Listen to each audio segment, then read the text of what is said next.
Well, the Dodgers dropped back-to-back games to the Diamondbacks, but don't let that distract you from the fact that they won 4 before that.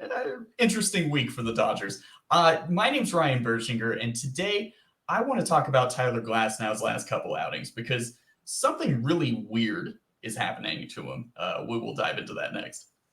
And I don't know what it is, but everyone plays their best game against the Dodgers. Actually, I think it's a lot of things. We're going to dive into that. I'm Monse Bolaños.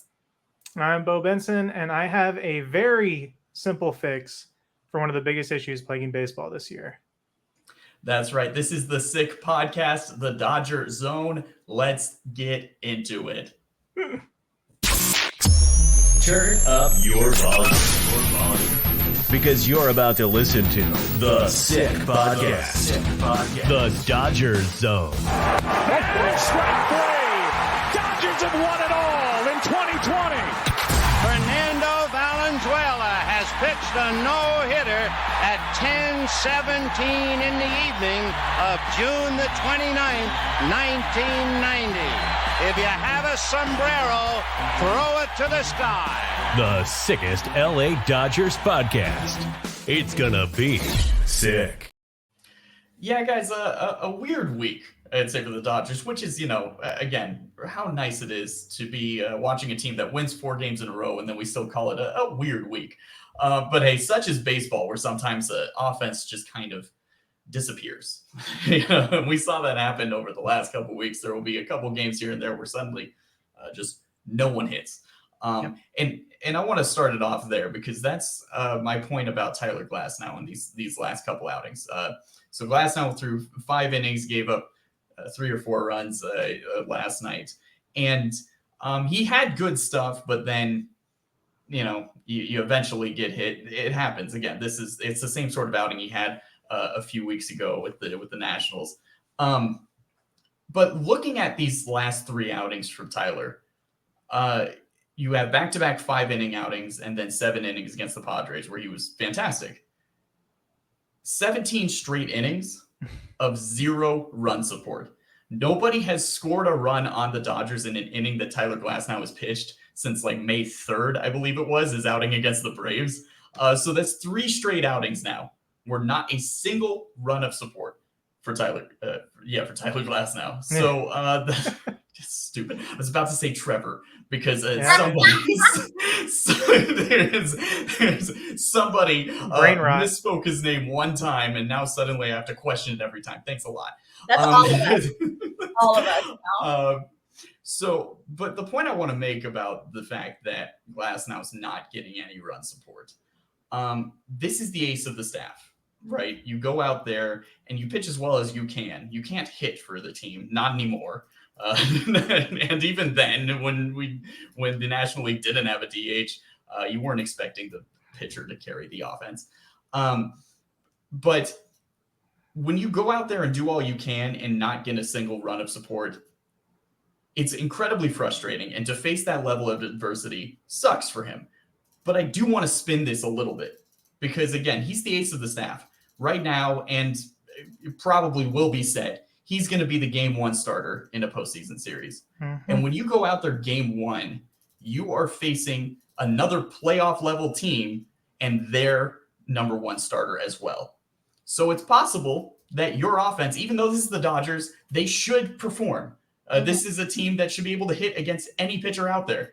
Mm-hmm. But you get into the playoffs and you face the best pitching in the league, it's possible that Tyler's going to have to pitch with no run support behind him. So here's a positive from these outings. 17 straight innings of 0 run support. Let's see how you do with that level of no support, where you have to go out every single inning knowing that you can't make a mistake because your offense is not picking it up for you. So how's that for a spin job? Yeah, there you go. This is good in the long run for Tyler. Worked yourself into you're the Tasmanian devil right now. That's such a spin job. You're doing circles around your room. Yeah, but I agree with you, Ryan. I watched the game and it was like he pitched fine. And then it just kind of, things didn't go his way in a very short amount of time to the wild pitch that led to Corbin Carroll scoring. But it's like, yeah, but he was probably a little bit stressed, like you said, like the offense was real flat. Like they couldn't get a couple of hits going together in the same order to like get a run in. And so I'm with you. Like I think it's just a one-off game, one-off situation. Now, come postseason, this can be a lot more serious. But for now, it was just like, yeah, he did his job, and I have no problem with how he performed at all. Well, hey, if there's one thing the Dodgers do in the postseason, it's score runs. So Right. they're good. They're Right. good. They're Yeah. As I told you guys, I don't blame pitchers if they get 0 run support. Yeah. He could have given up 1 run, pitched a gem, and it doesn't matter. Yeah, dude, that's crazy. But like, I don't know. And it's not like the lineup either. Like I don't know. I don't know if it's like, oh, Glasnow's on the mound tonight, so we can just take it easy. Right. Like, it's weird. It's a fun little quirk that isn't quite fun if you're a fan of the Los Angeles Dodgers. Yeah. Yeah. And with all these sort of like weird things and shortcomings that happen, I will gladly spin all of them as like, hey, this is a positive, because just deal with it now. Have this happen now. It's the middle of May. Who cares? Like, they're also 33 and 19 or whatever. Like, oh no. Oh gosh. And to your point, Beau, it's the same reason why I can't like get on the bullpen's case if they're like protecting a 2-1 game. Like if the bullpen blows a lead in a 2-1 game, well, then maybe the offense should score more than 2 runs. Yeah. I feel like I was the only person that didn't do it, but like I really didn't blame the pitching staff that much in October last year. You did not. I didn't really think they were the root problem there. No, they weren't. It wasn't great, but like, it's the postseason, man. You got to score. You got to score runs, dude. And when your stars aren't hitting, stars attract stars. I'm sorry. Yeah. When your stars, well, that's why Ohtani's here. Like the postseason is obviously really what we are waiting for, just because it's been the same old song and dance the last couple of seasons of them not being able to hit in the postseason. But it's good to see it now, and just to see how they're going to come out of it.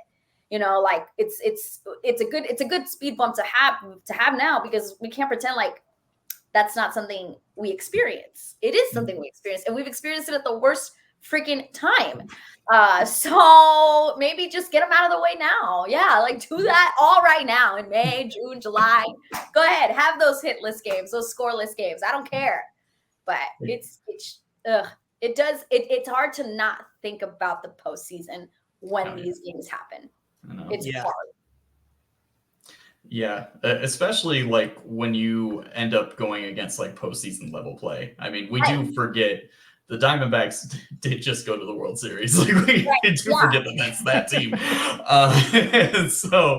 But I mean, they're not like playing at the level of that team right now. No. But still, they still have talent. But they're also still a team that the Dodgers should be winning a series against right now. So it is bizarre, and especially when the offense just kind of dies. You see it in the last week. Like Mookie only has like 2 or 3 hits over the last week or something. Like he hasn't been getting on much.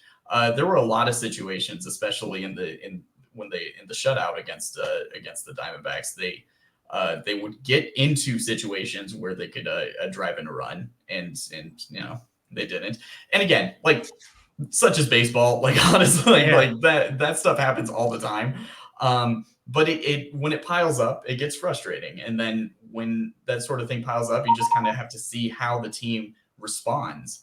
So it will be interesting to see how they respond over the next week, knowing that the offense kind of suddenly died. One player offensively who is not dead, who is very much alive, is Christian Walker, who continues to beat the Dodgers in. Monse, please elaborate on this stuff. I mean, it is, and it ties in actually perfectly to what you were also saying, Ryan, about the Diamondbacks. Like, they're not playing the way they ended the postseason. They're not. Corbin Carroll has been on a slump. I know he scored and played well against the Dodgers, but like he's been on a slump. The reality is that the Dodgers, especially more this year, are so hated within other teams that like they circle on their calendar when they're going to play the Dodgers. That is a game where the players want to play their best. Even if you're on a bad team, You want to be at Dodger Stadium and you want to do your best and kick ass, because that way you could say, oh, I did it against the Dodgers. I may not have played well against the Miami Marlins. No offense, Marlins. I'm sorry. I may not have played well against the Marlins, but hey, I played well against the Dodgers, and that says a lot. Like, there is this target that the Dodgers have, and this goes across sports. You know, I hate the Lakers. I never want the Lakers to win. I don't care. But there is like this thing with the Dodgers, especially this year, because of Shohei Ohtani, because of Yamamoto, that I feel like players more than ever and teams more than ever are circling that game against the Dodgers so that they can deliver individual performances, team performances. But Christian Walker, yeah, let me quickly get his numbers because it's stupid. And he's like the fastest. He's like the fastest to 14 home runs against the Dodgers in his first 40 games, something like that. So he just does that. He does that all the time. All the time. He has 22 home runs, 50 RBIs, 39 runs scored in 87 games played against the Dodgers. So I actually did the math. The player that has the most home runs against the Dodgers, and a quadruple check that my numbers are right here, is Willie Mays, right? He had 383 games against the Dodgers, 98 home runs. I actually did the math. Like, if he were to play that many games, continue to do this, Christian Walker would get about 97 home runs. Like, he would literally be at the top with Willie Mays in what he's doing against the Dodgers. And he's just a perfect example, like the Diamondbacks are. But this is something that we have to expect as fans, as the team. Like, every team comes wanting to beat the Dodgers for personal reasons, for team reasons, for morale, whatever it is. Walking away from beating the Dodgers and performing well against the Dodgers means a lot more to certain teams than it means if they did it against the Reds. Again, no offense against the Reds, no, but you guys get what I'm saying. And within the division, even more so. Like the Padres, we just talked about them, how annoying they are when they play against us. It's because it's us. And Christian Walker is a perfect example of that, along with the Diamondbacks. So it's just like, this is a thing, guys. Like, we may look at, I'm not saying that they do this, but, you know, like, I'll personally speak for myself. On Tuesday nights, I play volleyball. And sometimes when I'm tired, I look at the schedule and I look at who we're playing. And I'm like, all right, I don't have to have my A game because we're not playing like the top team. I feel like the Dodgers, subconsciously, it's a long season. Imagine they look at the calendar and they're like, oh, we're playing, I don't know, the St. Louis Cardinals, who at one point, I don't even know how many they lost, like 17 in a row. Maybe I'm wrong, but they look at that and they kind of like, all right, we're not going to go play the Yankees, who are hot. And I feel like the Dodgers may do that when in reality, every other team is doing the exact opposite when they play the Dodgers. There is no, oh, we're playing the Dodgers, we can take it easy. That's not it at all. Well, maybe the Dodgers look at others and they're like, we could probably take it easy today. And that's a hard mentality to break because it's such a long season. Yeah, I mean, Mookie was right. We should just have that. Should be our first T-shirt. Is just Mookie was right. Like, we should print that if we could do that. We could probably sell that for a lot of money. I mean, Ellie De La Cruz the other night in the one game the Reds won in that series, he was like, "I feel like LA is my city" or something like that, right? Like that's just the mindset guys are gonna have. Yeah, which it can be. It really could be. Come on over, Ellie. Yeah. We will need somebody on the left side of the infield from like 2026 on. So yeah. Of course. Yeah, it's obvious. And so, like, a guy like Christian Walker, it's so annoying just to have someone like that in the division that just murders you over and over again. But also, like, it is kind of weird. Like, we have to remember too that we have guys that do that to other teams. Like, I don't think Giants fans have any appreciation for Max Muncy whatsoever. Like, they probably want to throw him into the bay. And that kind of took me, like, that's why Braves fans don't like the Dodgers. Like, we were their roadblock forever until they finally got past them. Just like we hate the Cardinals because they were the roadblock forever. So yeah, like, it's definitely a circled calendar situation, but it is such a long season. I don't really mind if the Dodgers want to take a day off because they look at the Reds on the schedule or the Marlins on the schedule. That's fine with me. Yeah, you guys have earned it. You just gotta win. You're gonna win 90 something games, probably like 95 games just by default. Yeah, like that's very clearly going to be good enough to win the West, probably by August at this rate, because they're still due for their 47-10 run that they always go on. So yeah, whatever. Take a day off. Let other guys get all geeked out to play the Dodgers. It's fine. I don't blame you. Yeah. No, I don't blame them either. No. I get the wanting to perform against the Dodgers. I get it. Bring it. You know, it's part of it. It comes with the territory. Yeah. We'll bang that drum all season because I think it is incredibly accurate. And as you're saying, Beau, like Mookie was right, and this was why we jumped on so many people when they complained about Mookie's comments originally. Yeah. Like he was very obviously right. Like that's how people are going to approach the Dodgers all season. Like, and that's how they've been approaching them. So, and you know what? Good on Christian Walker. I mean, I have him in a couple fantasy leagues, and this is I've had him for a couple of years. He's been the poor man's Pete Alonso in fantasy, so it's been very nice. And you know, I guess he's now put him in the same sense as Willie Mays. Look at that. No, that's also we're doing that too. That's we could put that out there. I mean, like if I remember right, Paul Goldschmidt when he was on the Diamondbacks was the same way. Yeah, like unless the god Pedro Baez was on the mound. That's right. He could not do anything against Pedro Baez. That's when Paul Goldschmidt was like a top 3 hitter in baseball. You put Pedro Baez on the mound and he looked like a child. Like it was incredible. Out of nowhere, that man just suddenly went blind whenever Pedro Baez would step on the mound. It was a cheat code. It was phenomenal. Man. Anyway, things that are not phenomenal. Beau, you mentioned there's a very simple fix to a major problem right now in Major League Baseball. You guys saw the leaked City Connect jerseys for the Dodgers this year? Yeah. The Pop-Tarts? Yeah. They're terrible. Jesus. There's no fixing them. The Cardinals ones are not atrocious. Mm-hmm. They say the Lou across the chest, and it's got like a fleur-de-lis on the shoulder or the arm. The idea with the design is there. Yeah, but the execution's still kind of weird. But the biggest issue with all of these City Connects are the hats. To me, the hats are atrocious. Like you said, Ryan, it looks like something you bought at a gas station or a swap meet.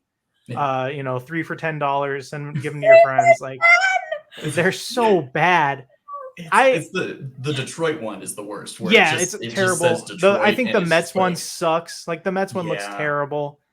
But like the jerseys, like the concepts are there, right? Like they just need a little bit of work. Some of them, yeah. Like there's some that are irredeemable, like probably the Dodgers. Yeah.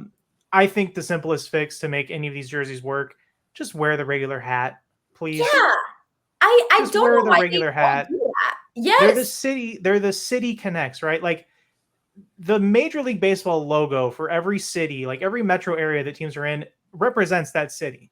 Mm-hmm. Nobody wears like a Rams hat or a Lakers hat or a Clippers hat to be like, yeah, I'm from LA, dude. Yeah. Like, you don't have Kendrick Lamar in a music video wearing a Lakers hat or anything. He's wearing a Dodgers hat. Guys wear St. Louis hats to rep St. Louis. Like guys wear Yankee hats to rep New York. Like that is what it is. I don't understand why the hat has to change. Like if you have a weird color scheme, like if you're the Phillies and your City Connect jersey has like a blue and yellow color scheme, like just wear a blue and yellow Phillies hat. It's fine. You can do that. But to do like the weird, like what is the Tigers say, like Motor City across the front? Yeah. Like, yeah, it looks like they got ran over because it's got the tire treads. It's so bad, dude. It's so bad. And Nike is not doing well as the official uniform supplier of anybody.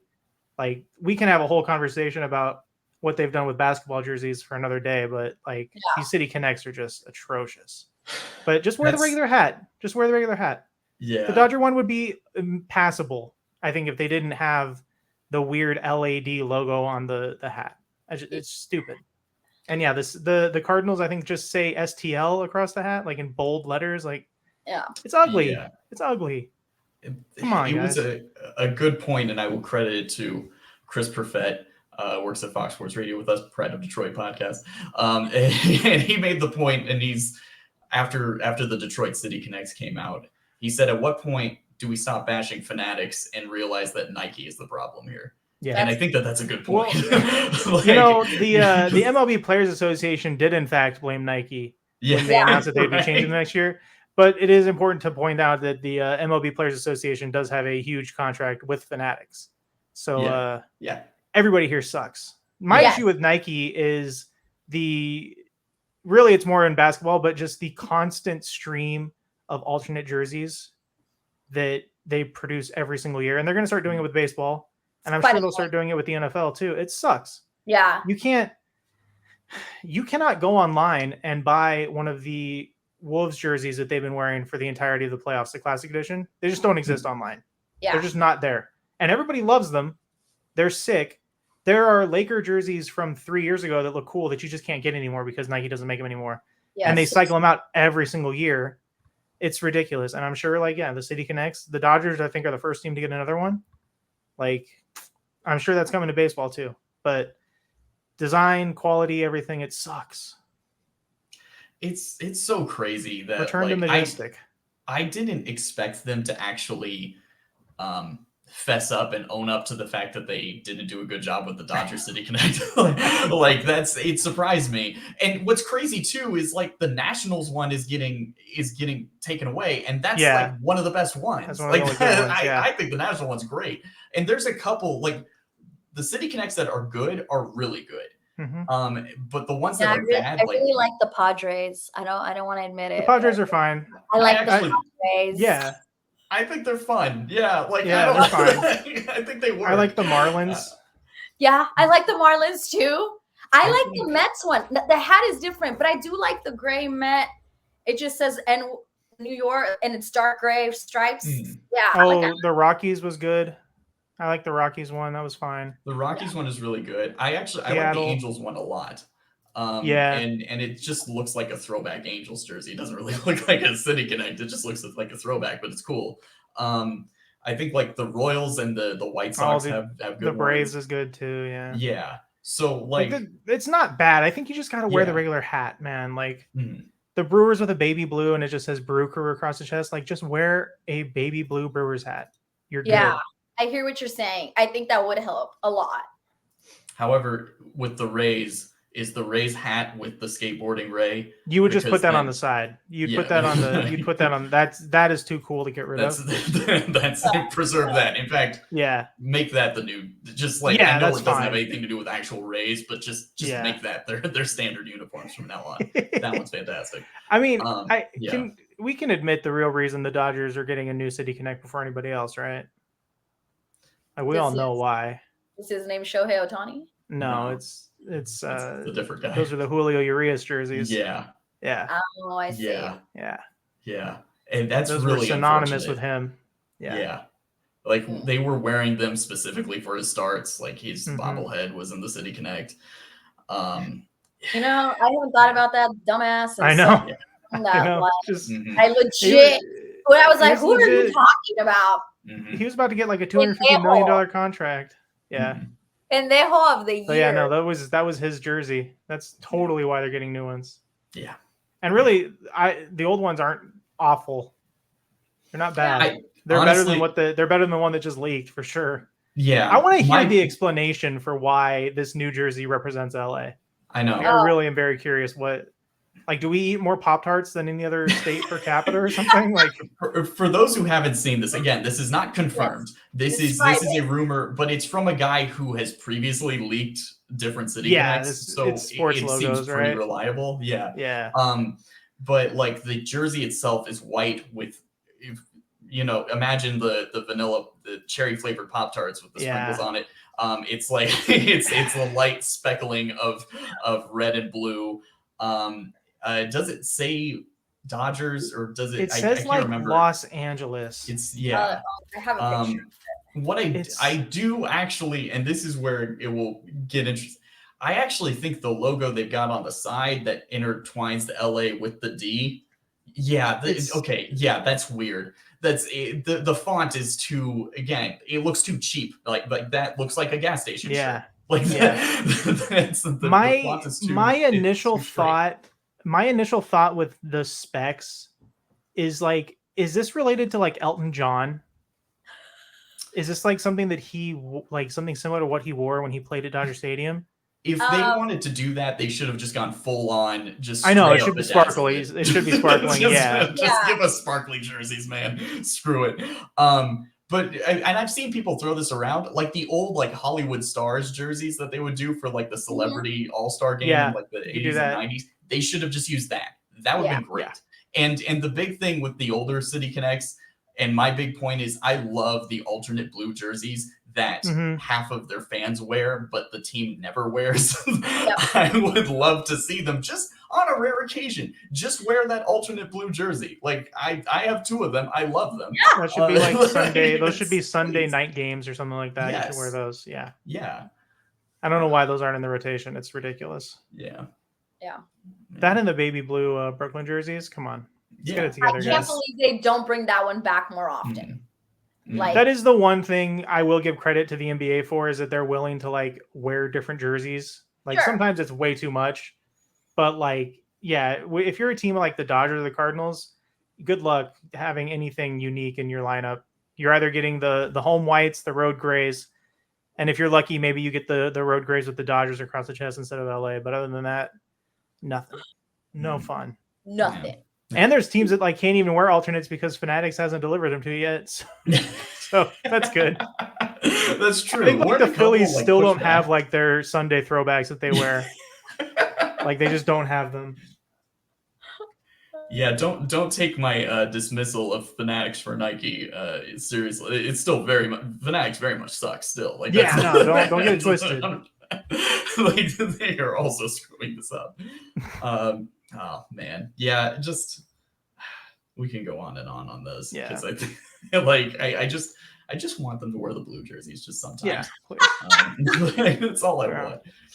Oh man, okay, let's wrap this up here, and this is something that we want to start doing on a weekly basis. This is the Sick Podcast, the Dodgers Zone, and we think that a good way to wrap up the past week in Dodger baseball is let's hand out the sickest player of the week or the sickest Dodger of the week, shall we? So I'm gonna start. Okay. I'm gonna shed some light on somebody who we've bashed a lot in this podcast and has had a pretty damn good week. When the offense has been quiet, Gavin Lux had a pretty good week. He up that trade value, baby. There we go. He had some good at bats. I think went 6 for 20. A double, a triple. Like he's putting the ball in play, putting it in the gaps. He's looking better at the plate. He's getting better defensively. I don't, we've been really hard on Lux. I don't want to say that like, oh, he's fully back, but I think that there's definitely a point to giving him a little more time, just remembering that he did miss all of last season. He still does need some time to recover. And because of the fact that the Dodgers win so much, you can keep rolling him out there and giving him the opportunities to recover. So, Gavin, well done this week. Picked things up when a lot of people in the offense didn't. Got moved up to 6th in the order for some odd reason. But you know what? He was hitting, so why not put him up there? And it worked in the sense that he like got a hit. The offense still didn't do much, but hey, good on you, Gavin. You are my nomination for the sickest Dodger of the week. Good one. Beau, do you want to go or you want me to go? Well, mine's going to be pretty simple. You might hear this a lot, this entirety that we do this, and it's good for the numbers. Shohei Ohtani, come on. It's, every week. I haven't done my thing yet. Yeah, come on, dude. You got to get together. Dodgers, Japan, Los Angeles. What was that? His second walk-off hit of his career or something like that? Can you believe that? Against the Reds? Yeah, that's insane. It was very illuminating that once again number 50 came up in a big pressure spot and didn't do anything, but then there's Shohei Ohtani saving the day, walking off, sending the Dodgers home winners. Yeah. Good job, man. Shohei. Yeah. He's off to like his best offensive start, I think, of his career ever as solely a hitter. Yeah, he's just going to be on this list every single week until he doesn't. Yeah. Until the season's over, pretty much. What are you going to do when Ryan picks him first and you're like the last one to go? I'm going to say him again. Hey, Dave, bump those mentions. All right, SEO. Actually, I'll praise Dave for keeping him in the lineup. So that's what I'll do. Good work, Dave. Thanks. Yeah. Thanks for putting Shohei Ohtani in. Give him a couple swings in there. Good job. My sickest player or Dodger of the week, I should say, because I mean he does play for the Dodgers. He plays the organ. I am talking about dude. Rule, who is the Dodgers live organist, one of the very few live organists left in baseball. He has been around with the Dodgers for maybe 7-ish years now. He took over for Nancy B. Heffley, who had been there for forever, and he took over. He's always really funny with his music. When he plays, you have to pay attention. There's a reason behind it. And then on Tuesday, there was a car that lit on fire in the parking lot. Was it a Tesla? I actually couldn't. I got the picture right away. Before it hit the news, I got a picture from one of the tour guides, and I was like, "Oh my goodness, what is happening?" And they're like, "I don't know, there's a car on fire." And then Peter Rule can see it from the press box. That's where he sits. He sits in the press box, where Dodger Vision is, and he could see it. And he started playing "We Didn't Start the Fire." Y'all, if that is not poetic, beautiful, just everything, come on. That was so clever. That's exactly what someone who did start the fire would want to say though too. So. Do we know where Dieter was? Yeah, in the press box playing the song. Yeah, I don't know. Suddenly, he could have shooters. One. You know what I think happened? I think that somebody wanted to start a distraction so that way they could ensure that they got a Mookie Betts bobblehead, because that was a Mookie bobblehead night. They light the car on fire. Where everybody watch this while I beat the lines. I mean, I guess that's a good theory, but it might have been worth more than his car. It might have more. Yeah, it might have more credence. It was Ohtani bobblehead night. Yeah. No, that's true. Mookie bobblehead night. They're like, "Hey, we have extras. Do you want another one?"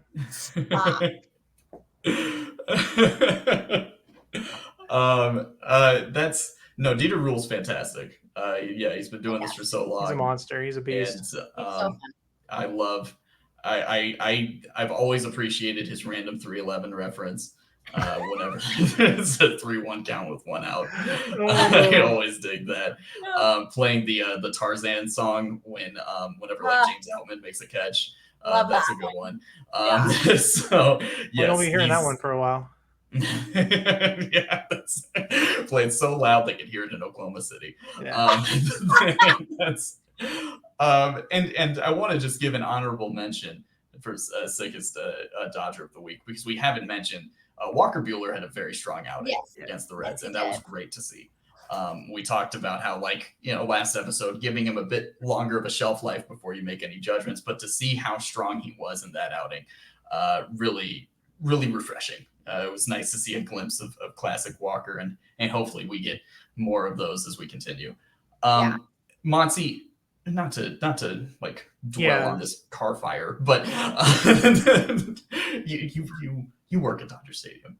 Do we have any inside info we can exclusively break here on the podcast as to what really happened here? Whose car was this? Who set it on fire? What happened to the car once it was extinguished? I don't know, but I thought it looked like two cars. I thought it looked like a crash. Oh, hold on. That's what I thought it looked like. But on the grassy knoll, there's a second car. Yeah, I that's when I got the picture. I was like, that looks like a crash to me. And it was like, how fast were you going if it was a crash? But you were right. Maybe they were rushing to get a Mookie bobblehead. Yeah. I don't have any inside information or anything like that, but I'm thinking this is definitely related to the Ohtani gambling cover-up somehow. It was something with Ippei. It goes deep. We should definitely investigate further. That's definitely that's what it is for sure. I don't know anything for sure, but that's what it is for sure. This was David Fletcher's car, but nobody's gonna say a word about it, even though David Fletcher's been the one directly implicated with gambling on games. We're just gonna, hey, listen, the only thing that we're like, look at that. Oh, he's Ohtani's friend. That's the only takeaway anyone has from that. Not the fact that an active Major League Baseball player was found to be giving a source inside information about games that he was playing in. Hey, we're just whatever. Really fast, and I have no thoughts on it. The idea that like just because David Fletcher was like Ohtani's friend, he knows everything that's going on in his life or whatever. Right. That's right. hilarious. Yeah. We're friends. I consider us friends. I don't know what goes on in your life when I shut off this podcast. Well, I mean, like I have a base idea, but you could both be degenerate gamblers and I wouldn't know because it's none of my business. It's not my business. I don't care. Yeah. It's just so funny. Like what relationships do these people have? Like, did they like know their friends? Like, oh, did you hit that parlay last night? All right, good. Good night. I love you. Like, what? What are we talking about here? It's so stupid. That's what I'm gonna text you every night, Beau. Did you hit that Please. parlay? Good, love you. I did not. I've not hit a parlay in a year. So if you could do that, maybe I'll actually hit once in a while. Oh God. All right. Well, maybe you could parlay some games against the Mets. We got we're going to New York, and that should be. Hopefully that all goes well.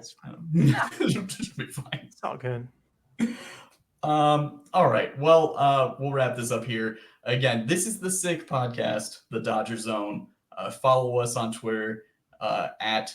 I was about to give out the Swing Shift handle. Don't follow at Swing Shift RNB. There's no activity there anymore. Follow me at Ryan Bershinger. Follow Monse at Monse Bolaños. Bolanos. And I can't spell this name. Follow Beau at Beau, not Jackson. He did it. He did it. Almost. Oh my God. Ow, twice in 2 weeks. You've got to be kidding me. Just don't. Just be a you. Okay. Like the other form of Beau. You know how it's spelled. I'm gonna stop doing this. Okay. Yeah, please. No mas. God. And also comment on who you think is the sickest player of the week. Yeah, there you go. Please do. Please do. The nominations again for the sickest Dodger of the week. We got Gavin Lux. We got Shohei Ohtani. We got Dieter Rule. That's right. If you want to write in Walker Buehler, he's a write-in candidate. Okay. there you go. So yeah, please. Don't like trying to hear about writing candidates for this poll. Please drop a like, subscribe, follow. We will spread our love to you forever and ever. So, I mean, you know, Jason Smith and Mike Harmon say, I know that, and yeah, this is upsetting. fine. Okay, Monty's wearing a very apt shirt today. And I don't know. She's definitely on her right, on the left of the screen. She's got an idiot, that's for sure. So I'm sorry to drag you down with me, Beau. So again, follow us at Sick Pod Dodgers. I never gave Sick Pod Dodgers. All right, that's that. Yeah, and maybe I'll start writing these things down. Until next time, this is the Sick Podcast, the Dodger Zone. Thank you so much. Domo arigato. Bye-bye. Bye. And that's a wrap. Hope you don't miss us too much until next time. Follow the Sick Podcast, the Dodger Zone, on YouTube, Google Play, and Apple Podcasts.